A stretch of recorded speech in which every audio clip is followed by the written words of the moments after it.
Have you ever felt like there's more going on beneath the surface of your life? Like you're only seeing a tiny part of the whole picture, and there are these hidden forces kind of pulling the strings, shaping your experiences in ways you don't totally get. That's a really interesting question to start with, and it's actually incredibly relevant to what we're diving into today. Yeah, it's like you read my mind.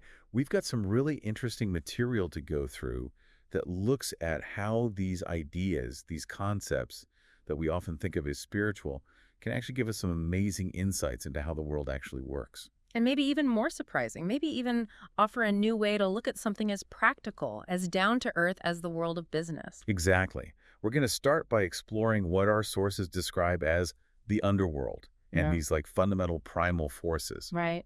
And then we'll look at how those ideas can illuminate the energetic influences that shape our lives. And then finally, and this is where it could get really mind-blowing for you, we're going to take all of this and see how it plays out in the world of commerce, The world of business. the world of business. Yeah, it's quite a journey, but I think it's going to be a fascinating one. So the mission we're on today together is to pull out the really important bits from all this material and hopefully provide you with, a fresh understanding, a new perspective on these interconnected realms. And who knows, maybe you'll see things in a completely different light by the end of this. Okay, let's get into it. Let's start with this whole idea of the underworld. Yeah. I mean, when you hear that word, right, I think most people's minds probably jump to like ancient myths and stories about the afterlife, right? But the sources we have here seem to be using it more as a metaphor, am I right? Yeah, you're spot on. The underworld isn't presented here as this literal place, like down under the ground or anything. It's more like a powerful metaphor for the subconscious mind and even, get this, the collective unconscious. That kind of shared pool of human experience that we all tap into, it's this almost like this vast unseen current within us and between us, this deep, powerful force that is influencing, whether we know it or not, our thoughts, our emotions, even the way our lives unfold, what some people might call fate. It's even described in one of the sources as a vast current that dictates fate. That's pretty intense. It is a strong statement. So the reality that we see and experience every day, everything we interact with, is basically just a reflection of this deeper, unseen activity going on under the surface. Yeah, that's kind of the perspective here. What we see is just the tip of the iceberg, right? The real driving force, the origin point of all our thoughts and actions. It all resides in this vast collective ocean of thought and energy that is the subconscious. So if you want to really understand how to shape your destiny, how to kind of take control of your life, well, understanding these deeper currents is essential. Wow. Okay. So that brings us to these primordial forces. It sounds very like foundational, you know what I mean? Like the basic building blocks of everything. It is very fundamental. The sources talk about these primal forces, things like time, spirit, the void, water, even darkness, all coming together in the very beginning of consciousness and what they call the energetic body or the soul. Interesting. And there's a really insightful point here about words. They're described as the first tools of creation. Really? Yeah, suggesting that the very act of naming, of defining things with language, played a crucial role in bringing forth reality as we know it. So it's not just about communicating, but it's literally about shaping the world around us. Exactly. And then we have Pluto entering the stage. He's described as silent, hidden, eternal.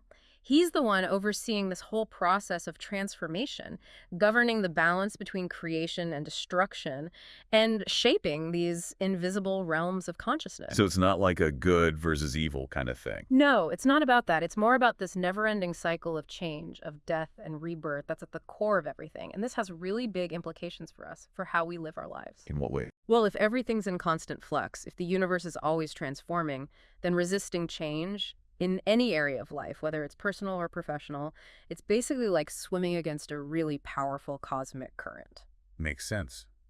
So where do we as humans fit into this whole grand cosmic picture? I mean, we're part of it, obviously, but we have certain limitations, right? Yeah, that's a key point. Humanity is depicted as a microcosm. It reflects this divine order, but within the boundaries of time and matter and spirit. each of us, essentially, is only able to perceive a tiny sliver of this vast cosmic mind. The tiny sliver, Imagine, it's like each of us has this radio receiver, and we can only tune into one station at a time. even though there are millions of stations out there. Right, there's this whole spectrum of cosmic information, but we only get a very limited view. But even with those limits, it sounds like there's still this really deep connection to something much, much larger than ourselves. Definitely. The source even says that the subconscious mirrors the cosmos. I like that.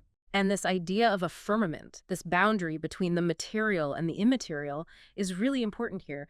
Imagine it as a kind of filter, right? It allows us to experience the world without being totally overwhelmed by the immensity of it all. It's like a buffer zone. Exactly. It protects us, but it also creates a sense of separation. And Pluto, he's positioned right at this threshold, influencing both our individual destinies and the collective thoughts of humanity. There's this deep human longing for something beyond the everyday, a sense of timelessness. It's almost like a fragment of the divine residing within each of us. Wow, that's beautiful.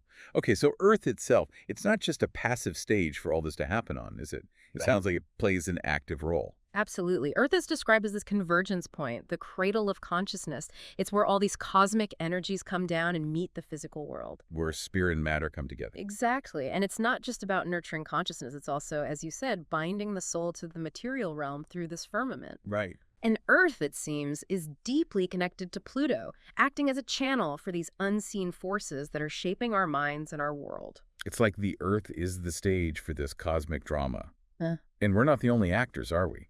The source also mentions unseen entities. Oh, yeah, definitely not alone. Alongside humanity exists this whole realm of unseen entities. You've got your energies, your spirits, thought forms, even what we might call deities, all woven into this cosmic fabric. It's a busy stage. It is.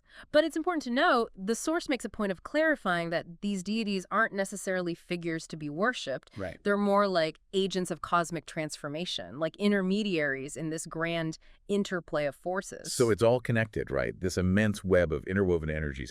Everything and everyone, all reflecting the divine in some way. There's a pretty different way of looking at things. It really is. It's a shift from seeing reality as fixed and solid to recognizing these dynamic, ever-present currents that are constantly shaping our experience. Okay, so now we're revisiting the underworld. But now we're not just seeing it as a storage space for the subconscious, but as something that's actively influencing our daily lives. Am I right? Yeah, exactly. It's not just a passive repository of memories and emotions. It's actively shaping our thoughts, our feelings, and ultimately what we manifest in our lives. Oh, so Well, think about it. All those unresolved emotions, those deep-seated patterns that we might not even be aware of, they're like currents flowing beneath the surface of our awareness, subtly directing our thoughts and experiences. Okay, so things like gut feelings, intuition, those patterns that keep popping up in our relationships or our careers, those could actually be echoes from this underworld of the subconscious. Exactly. And another really interesting insight here is how the source reframes our understanding of the ego. The ego. Yeah, instead of seeing it just as a barrier to spiritual growth, which is often how it's portrayed, it's presented as an essential tool for navigating this complex subconscious realm. So instead of being the enemy, it's actually something that can help us. In a way, yes. It can be like a compass, helping us find our way through these inner landscapes. But a rigid ego can also keep us stuck, unwilling to confront these deeper currents. That makes sense. A flexible, adaptable ego, on the other hand, allows us to move with the transformations that the subconscious throws our way. Without losing ourselves in the process. Right. Think of the ego as the part of us that's trying to make sense of the often very strange language of the subconscious. It's like a translator, taking those deep impulses and patterns and trying to make them understandable to our conscious mind. Okay, I'm starting to see how this all fits together. So what about Pluto? You know, that force of transformation we talked about earlier.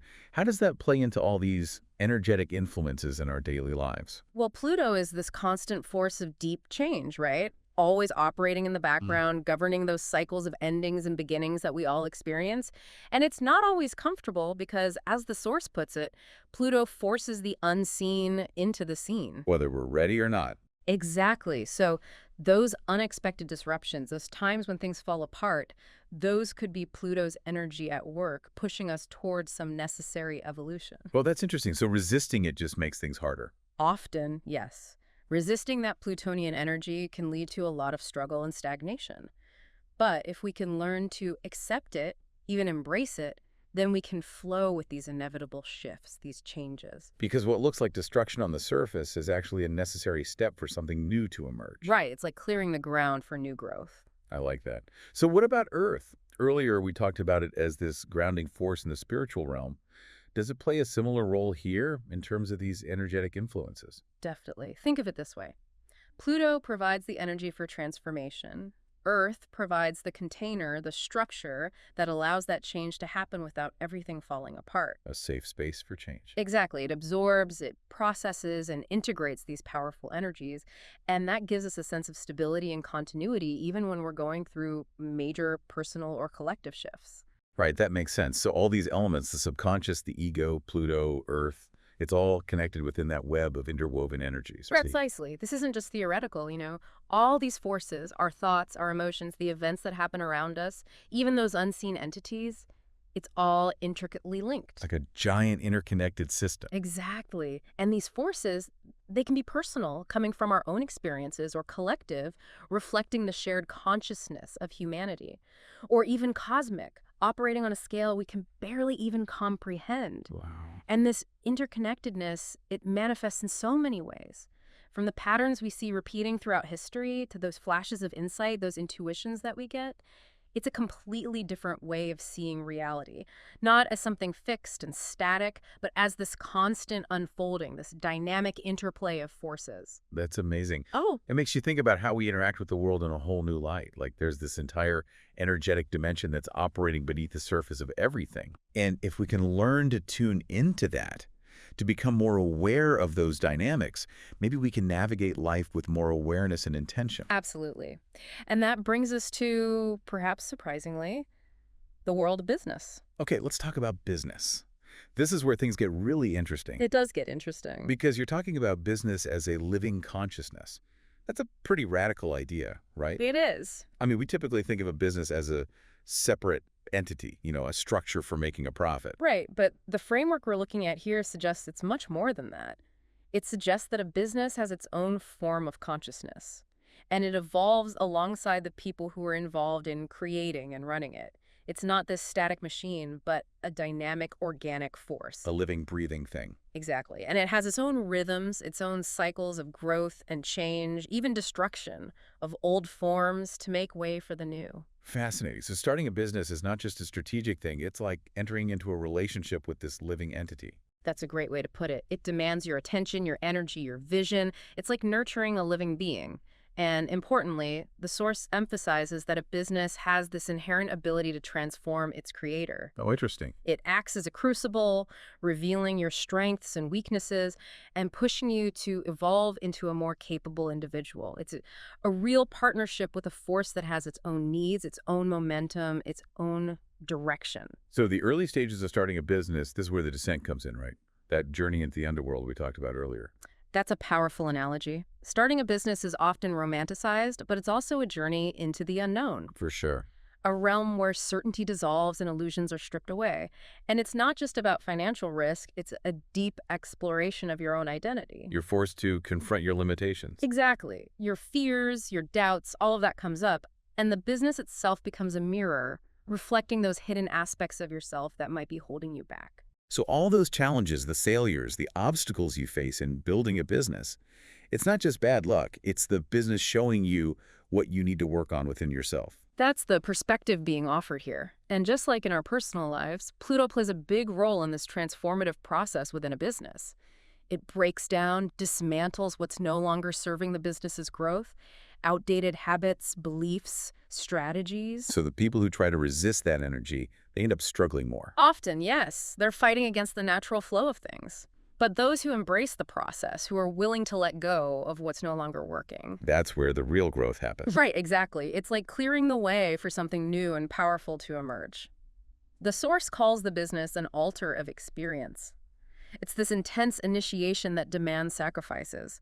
Not just time and money, but also your ego, your attachment to old ways of doing things. It's a shedding of the old self. Yes, exactly. And each failure becomes a lesson. Every pivot is an initiation. Every reinvention is a rebirth. The more willing you are to go through that process, the stronger you and your business will become. It's like the business itself has a will of its own. It wants to express itself, to bring its unique value into the world. That's a really interesting way to think about it. It's not just a vehicle for the entrepreneur's personal ambitions, it's a conscious entity in its own right, striving for expression through its vision, its mission, its impact on the world. So if a business has a clear vision and the leader is aligned with that, it's going to thrive more easily. Absolutely. But if the business has a fragmented identity or the leader is resisting its natural evolution, that's when you see stagnation and struggle. So approaching business as this conscious force, it shifts the focus from just making money to actually understanding and nurturing what the business itself wants to become. Yes, it's a completely different paradigm. And that brings us back to Pluto and the concept of power. The source connects Pluto's energy of transformation to the real power that you earn by going through the journey of building a business. It's not about control. No, it's not about control in the traditional sense. It's about cultivating the resilience, the adaptability, the deep understanding to navigate uncertainty, to learn from failures, to embrace the destruction of outdated models. Real power in business comes from surrender, from learning to read the currents and adjust your course accordingly. So going through those tough times, the uncertainty, letting go of old ways of doing things, that's actually how you gain true power. Exactly. And Pluto demands commitment, a willingness to be completely transformed by the experience of building a business. It's not for the faint of heart. No, it's definitely not. But for those who are willing to step into that crucible, the rewards can be immense. So ultimately, engaging in business is like this ongoing conversation, this transformative agreement with Pluto, where you're not just building a company, but you're also evolving as a person. Beautifully put. It's about engaging with consciousness itself. It's a force for personal growth and for a broader evolution of how we think about work and creation. Wow. So we've gone from this idea of a spiritual underworld, our subconscious mind, to these primal forces shaping reality, to how unseen energies influence us every day, and then to this mind-blowing concept of a business as a living consciousness, all driven by these same principles of transformation. That's quite a journey. And the real takeaway here is the interconnectedness of it all. These seemingly separate realms, they're all deeply intertwined. It's all connected. Exactly. And this understanding gives us a completely new way to see not just ourselves, but also the forces at play in our careers and in our creative endeavors. Challenges and opportunities, they're not just random events, they're all part of this bigger process of transformation. So it all starts with looking inward, with understanding our own underworld, right? Those deep-seated beliefs and patterns that are shaping our lives, often without us even realizing it. Absolutely. And then maybe we can start to see our work, our passions, our relationships even, as having their own form of consciousness. Their own life force. Right. And that can lead to a whole new level of understanding and potential. It really makes you think. What old parts of yourself, what outdated approaches, what limiting beliefs need to be let go of? What needs to be burned away, so to speak, on the altar of experience to make room for something truly new and powerful to emerge? That's a pretty potent thought to consider. It really is food for thought. Yeah. Thanks for joining us on this deep dive. Until next time. It's been a pleasure. Thanks for having me.